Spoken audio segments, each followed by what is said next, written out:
Esse vídeo aqui é para um pai que está perdido, cara. Seja você um pai de recém-nascido, seja você um pai de criança, adolescente, enfim, tá perdido? Fica aqui nesse vídeo, cara, que eu vou contar para você a minha experiência com a paternidade de um menino de 16 anos e de uma menina de 3 anos. Tudo começou, cara, quando eu tinha 23 anos, o ano de 2008, se eu não me engano. Quer dizer, tinha 23 anos, o ano com certeza 2008. Se eu não me engano, 23 anos. Me tornei pai aos 23 anos, no meu último ano da aeronáutica, no serviço militar, fiquei 4 anos lá. E eu sou um cara que toquei pagode por muitos anos, eu sou cantor. Então, desde criança, o samba me acompanhou. Meu pai era do samba enredo, meu pai era extremamente ausente, foi extremamente ausente, né? E ele era compositor de samba enredo. Eu acabei indo pro samba, cara, e eu acho que eu encontrei no samba a minha... o que eu não encontrei no meu pai, né? A presença. Então, o samba foi uma espécie de pai para mim. Eu aprendi muito com o samba mesmo, mas quando eu falo que o samba foi uma espécie de pai para mim, cara, eu tô dizendo que eu materializei no samba o meu pai, né? Então ele era compositor de samba enredo, aquilo me marcou muito, eu acabei indo pro samba por conta da influência dele mesmo ele sendo ausente. Meu pai já morreu, infelizmente. E aí, aos 23 anos eu me tornei pai, então eu era um jovem de 23 anos, acabando de sair da aeronáutica, e pagodeiro. E aqui nada contra os pagodeiros, tá? Só tô falando do meu contexto. Mas eu era muito irresponsável, então quando o Felipe chegou, eu era um cara de 23 anos que vivia na noite.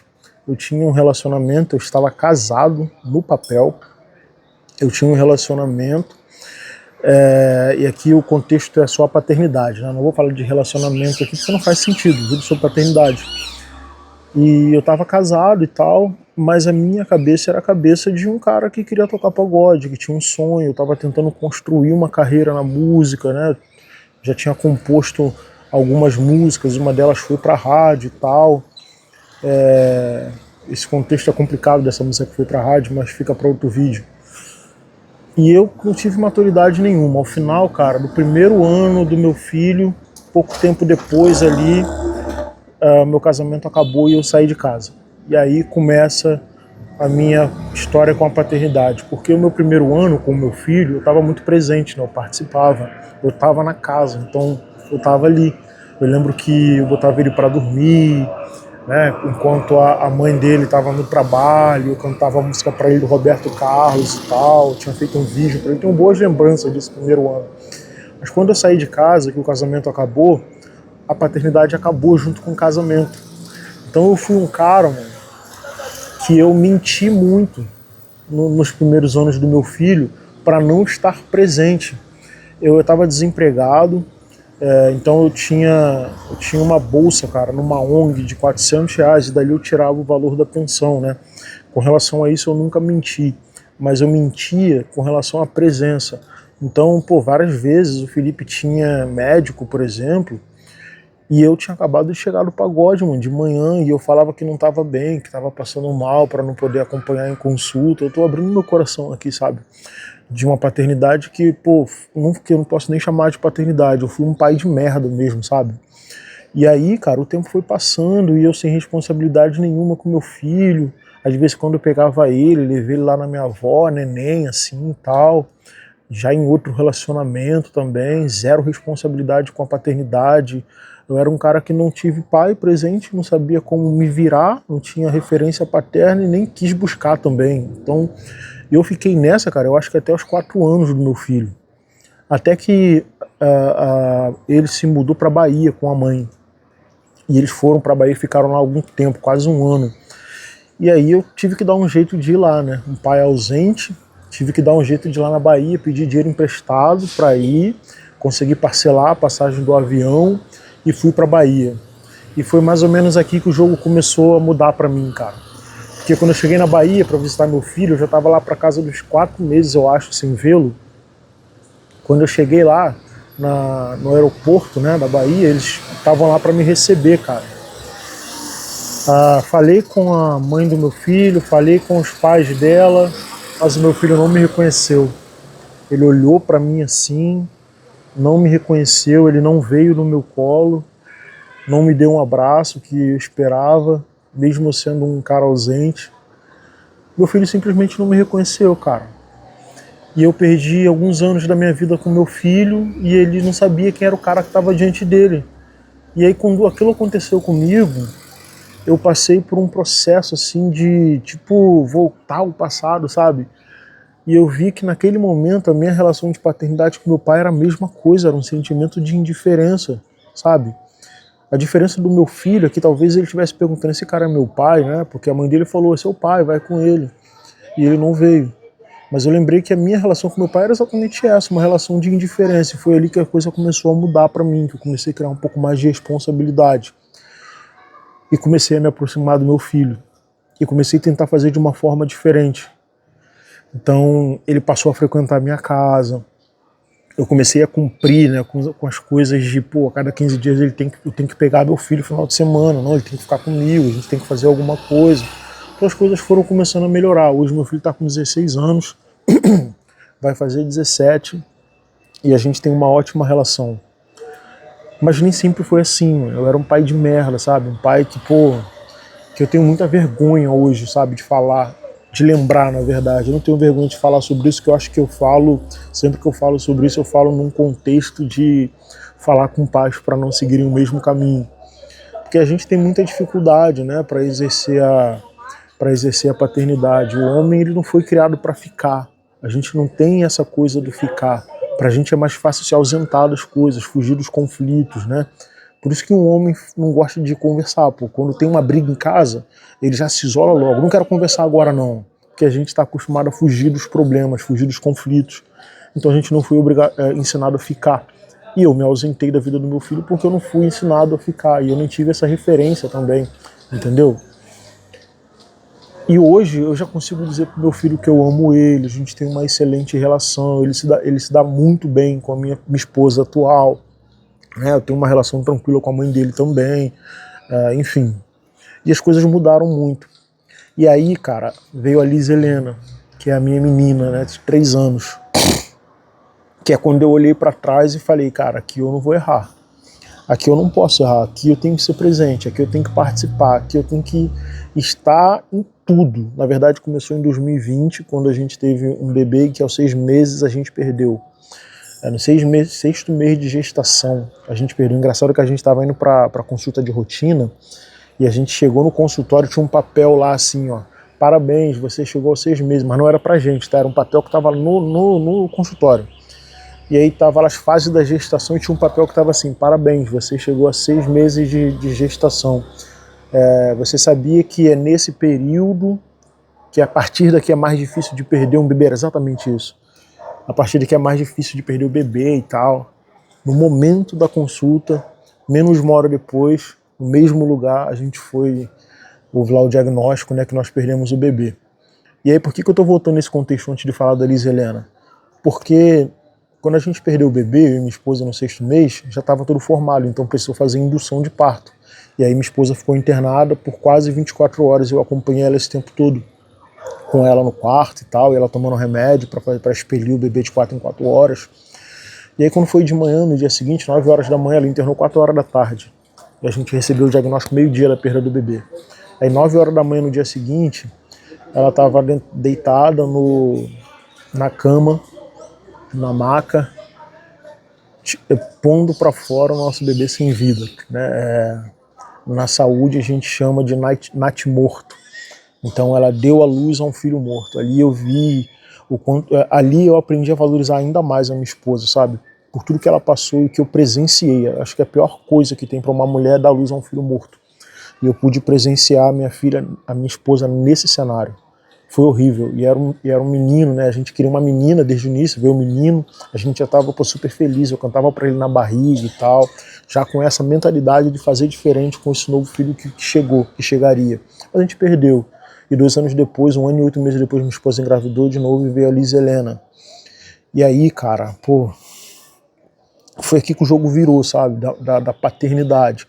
Foi aqui que eu falei, não, cara, eu vou fazer diferente, eu vou ser presente, eu vou acordar na madrugada para pegar a minha filha para minha esposa descansar, e não é favor, é obrigação. Então eu vou fazer, eu vou levar minha filha para creche, eu vou na reunião de pais, eu vou me virar nos 30, mas eu vou ser o melhor pai possível para minha filha. E eu tô tentando fazer isso. Então, pô, cara, você que tá assistindo esse vídeo, você tá diante de uma oportunidade, que é a oportunidade de fazer diferente. Não importa qual a tua relação com o teu filho hoje. De repente quebrou, meu irmão, o ciclo. Você tá achando já, você se identificou quando eu falei da indiferença. O meu filho me trata com indiferença. Cara, dá pra quebrar, mano. Dá pra você honrar a paternidade ainda, sabe? Dá pra você voltar, recuar alguns passos. Dá pra você pedir perdão pro seu filho, irmão. Dá pra você pedir perdão pra mãe do seu filho. Cara, você só precisa ultrapassar a barreira do constrangimento, que eu acho que isso é o que mais pega nos homens. A barreira do constrangimento. A gente muitas vezes tem boas intenções, mas da mesma forma que a gente não foi ensinado a ficar, né? A gente não teve referências para ficar e se ausentar é mais fácil. Da mesma forma a gente também não foi criado para pedir desculpa, né? Muitos de nós, a maioria de nós. A gente não sabe lidar com constrangimento, a gente simplesmente joga para baixo do tapete e finge que ele não existe, mas a gente sabe que ele está ali. Então, cara, pô, vai lá no teu filho, cara, faz uma visita pra ele, chega lá de forma inesperada, cara. Pô, mas o meu filho não vai me reconhecer, né? Não interessa, você tem que reconhecer o teu filho. Começa daí, pela presença, esteja presente, nem que seja por 1 hora. Vá quebrando esse ciclo aos poucos, entendeu? Não faça como eu, que mentiu, dizendo que estava passando mal, para não acompanhar numa consulta de rotina, sabe? Assuma esse compromisso contigo, com a paternidade, com o seu filho, que precisa de você, cara. Eu achava com meu filho que a pensão era suficiente, mano. Eu achava isso, olha que loucura, cara. Hoje eu vejo as mulheres falando, mano, falando que os homens acham que pagar a pensão, só quer pagar a pensão e não faz mais nada. Cara, tem muito homem que acha que é suficiente, mano. E aqui não é defesa aos homens que pensam dessa forma, não é isso. Mas é uma coisa tão surreal, mano, que a gente acaba perdendo o vínculo com o nosso filho com a separação, mano. E é um vínculo sentimental, cara. É uma coisa muito estranha, eu não sei explicar, meu irmão. Eu sei que eu achava que pagar a pensão era suficiente, é uma forma de compensar a minha ausência. Não, eu tô pagando a pensão, pô, tô fazendo a minha parte. E detalhe, eu achava que quando meu filho crescesse, ele ia me tratar naturalmente, mano, que a gente ia jogar bola, que a gente ia jogar videogame, mas isso não ia acontecer se eu não tivesse quebrado o ciclo, mano. Não ia. Hoje meu filho me respeita, cara. Pô, meu filho, caraca, um garoto abençoado, sabe? Pô, acabou de passar para fazer ensino médio técnico numa escola federal. 1 ano antes ele falou comigo, pai, pô, ele me chama de pai, mano. Tá ligado? Ele me chama de pai, mano. Eu nunca chamei meu pai de pai. Eu nunca tive essa vontade de chamar meu pai de pai por conta da ausência. Ele vinha uma vez ou outra, raramente, mas ele aparecia. Só que eu nunca conseguia chamar pro meu pai de Fernando, mano. Entendeu? Não, eu fiz questão, meu filho tem que me chamar de pai, eu tenho que participar disso, mano. Então ele falou, pai, eu quero estudar aqui no preparatório aqui da cidade. O senhor pode pagar para mim? Pô, e graças a Deus eu tive condições de pagar, paguei o ano inteiro para ele, ele estudou o ano de 2023 todo, quando chegou no final do ano ele falou, pai, consegui, vou estudar no IFF, Instituto Federal Fluminense, lá na cidade que ele mora, aqui no Rio de Janeiro.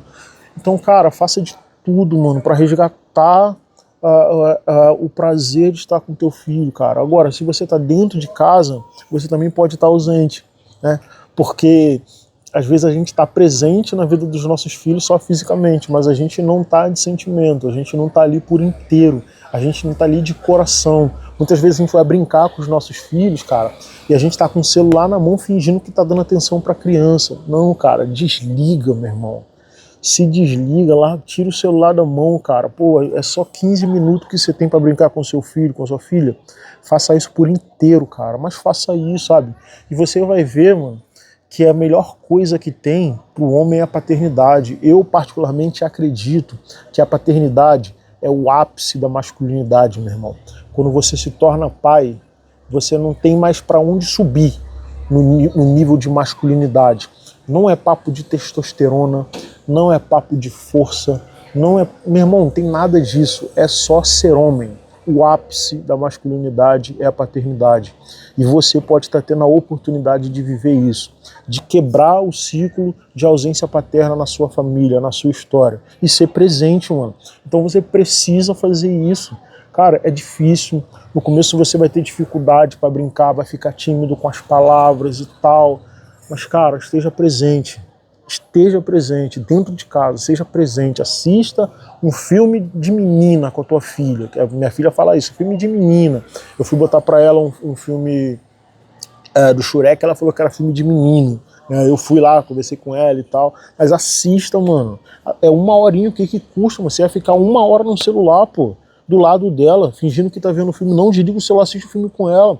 Participa, mano. Olha pro filme, preste atenção na cena, entenda o que tá acontecendo, para você conversar com seu filho, para você conversar com sua filha, para você mostrar para ele, olha, filho, eu tô aqui mesmo, tá vendo? Eu tô aqui, mesmo que você não fale. E quando você participa da história, o seu filho percebe que você tá contigo. Ele percebe, pô, meu pai tá aqui comigo. Ele também não vai falar, mas ele vai sentir. Pô, meu pai tá aqui comigo. E quando ele falar assim, olha pai, viu o que aconteceu? Você não vai precisar mentir dizendo que viu o que aconteceu quando você estava, na verdade, distraído com outras coisas. Você vai falar, eu vi, filho, que loucura, né? O cara fez isso. O carro entrou debaixo da cama e deu um susto na menina. E é isso, mano. Mas isso é paternidade, né? Não é romantizar, meu irmão. É muito difícil ser pai. É difícil pra cacete, cara. É um desafio, é trabalho, a gente tem que trazer comida pra dentro de casa com a nossa companheira, a criança, pô, fica doente, a gente corre pro posto, se não tiver plano de saúde fica aquela loucura de preocupação e tal.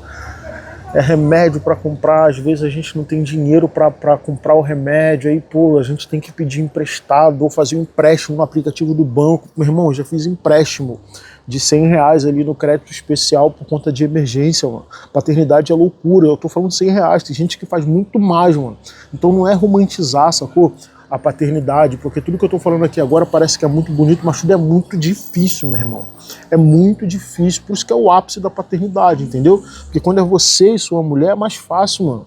Vocês conseguem se virar na ausência de uma carne na comida, entendeu? Você consegue se virar quando não tem café e o pagamento só vai cair daqui uma semana, meu irmão. Então vocês conseguem se virar, pô. O que é um cafezinho?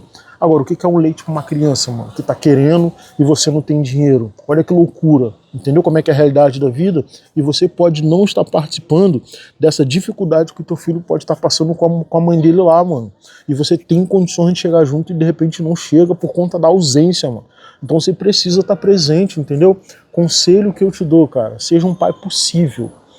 Esquece masculinidade de internet. Esquece paternidade de internet, isso é tudo balela. Esses caras não vivem isso. Esses caras têm dinheiro, eles têm babás, eles contratam pessoas que ficam o dia inteiro com o filho deles. Eles nem têm relação com o filho deles, sentimental, afetuosa. Mentira, mano. A vida real é essa que eu tô te contando aqui. É pai ausente, com medo, sem saber como fazer, não consegue pegar no colo porque acha que vai machucar a criança. É isso, mano. Você é isso e tá tudo bem, mano. O que não pode é permanecer, sacou? O que não pode é você continuar nesse lugar, mano. E olha que eu nem falei aqui de sobrecarga mãe do seu filho. Eu nem vou entrar nesse ponto, tá ligado? Porque o papo aqui é de homem pra homem, paternidade. Então, mano, vai lá, faz diferente, mano. Já sai desse vídeo aqui já diferente, pô. Não espera, deixa eu digerir esse vídeo. Não, pô. Já faz diferente já. Mesmo que você não entre em contato com ele hoje. Mas já muda já a sua mentalidade. Pra não demorar muito você mandar uma mensagem. Pô, quero ver meu filho. Filho, vem cá, vem brincar com o papai, entendeu? Pô, amor, me dá ele aqui, deixa eu ficar com o bebê no colo, vai lá, vai descansar, vai dormir, entendeu? Recém-nascido, pega a criança, mano. Aí, mas chora muito, aí começou a chorar, não corre pra entregar no colo da mãe não, pô. Dá uma volta com ele, mano. Abraça com força, canta uma musiquinha pra ele, canta uma musiquinha pra ela. Meu irmão, a criança vai parar de chorar, ela vai sentir conforto na sua voz, no seu colo, no seu cheiro, no calor do seu corpo, entendeu? Não corre pra dar a mãe não quando a criança chorar, segura a bronca, meu irmão. Segura a bronca, cara, é sério, mano. Cara, paternidade é a melhor coisa do mundo, meu irmão. Pô, a melhor coisa do mundo. Cada um faz o que quiser, tenha filho se quiser, mas teve filho, meu irmão, vai pra cima. Vai pra cima, cara. Isso é o que eu tenho pra falar sobre paternidade, sem romantização e sendo bem honesto. Hoje eu sou o melhor pai possível para o meu filho de 16 anos e para minha filha de 3 anos. Eu quero estar cada vez mais perto deles para ver eles crescerem, se desenvolverem. Eu vi meu filho com a primeira namorada, pô. Meu pai não me viu com a minha primeira namorada. Meu pai não me viu gravar meu primeiro CD. Meu pai não me viu entrar para as Forças Armadas. Meu pai não viu me casar. Meu pai não viu meu filho nascer. Meu pai não viu nada meu irmão. Eu estou fazendo de tudo para ver tudo dos meus filhos, e não só ver, mas participar. Pô. Esse ano é o último ano da minha filha na creche. A gente tá pagando uma festa para ela, que é a festa da creche. Eu vou estar lá na formatura dela. As reuniões da escola dela, eu tô lá em quase todas, meu irmão. Tô sempre lá, tô participando de tudo. Às vezes a gente entra na reunião da creche, fica 2 minutos, mano. Mas eu tô lá, não interessa. Eu tô lá, o pai que tá lá, mano. Entendeu? Então você tem que participar, pô. Seja presente, mano. Mata no peito, a sua responsabilidade vai pra cima, cara. Vai pra cima, beleza? Eu não vou te... Não tem mais o que falar não, que a partir daqui já vai ser enrolação, não é essa a minha intenção. Então, irmão, seja um pai possível. E seja presente da maneira que dá. Mas esteja lá, beleza? Beleza, cara. Um forte abraço. Tamo junto.